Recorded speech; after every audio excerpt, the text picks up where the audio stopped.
बिस्मिल्लाहिर्रहमानिर्रहीम। अस्सलाम वालेकुम नाजरीन। अल्लाह ताला से दुआ करते हैं कि अल्लाह ताला आपको सेहत और सलामती अता फरमाए। आमीन सुम्मा आमीन।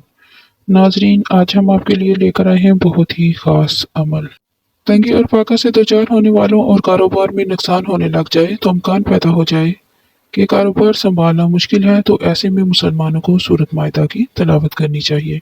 मुफस्सिरीन के मुताबिक अल मायदा के मानी आसमान से उतरने और दस्तरखान के हैं। इस सूरत में हजरत ईसा अलैहिस्सलाम के इस वाकया का जिक्र है जिसमें एक कौम ने इनसे तकाजा किया था कि आप आसमान से दस्तरखान के उतरने की दुआ करें, और हजरत ईसा अलैहिस्सलाम ने दुआ की और फिर दस्तरखान नाज़िल हो गया।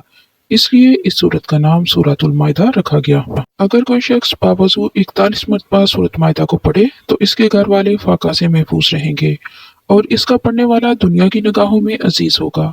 अगर कोई शख्स सूरत माइदा लिखकर संदूक में रख देगा तो इसका सामान महफूज रहेगा। अगर सूरत माइदा को लिखकर पानी में घोलकर ये पानी ऐसे मरीज को पिलाया जाए जो सख्त प्यास महसूस करता हो तो वह सैराब हो जाएगा और उसे प्यास लगनी खत्म हो जाएगी। अगर कोई शख्स रात को नमाज तहज्जुद के बाद सूरत माइदा 10 दफ़ा पढ़कर फिर इसे अर्के गुलाब और ज़ाफ़रान से लिखकर अपने पास रखेगा तो इसका कोई मुखालिफ इसको नुकसान नहीं देगा।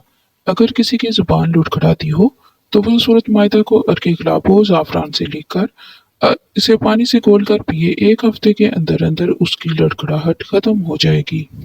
फिक्र फाका, रिज़्क़ की तंगी और कारोबार में अगर नुकसान हो रहा हो तो इस अमल को ज़रूर करें। कारोबारी बंदिश और फाके ख़त्म करने के लिए ये बहुत ही मुजर्रब अमल है। इस अमल को खुद भी करें और सदका जारिया की नियत से इस वीडियो को ज़्यादा से ज़्यादा लाइक और शेयर करें। जज़ाकल्लाह।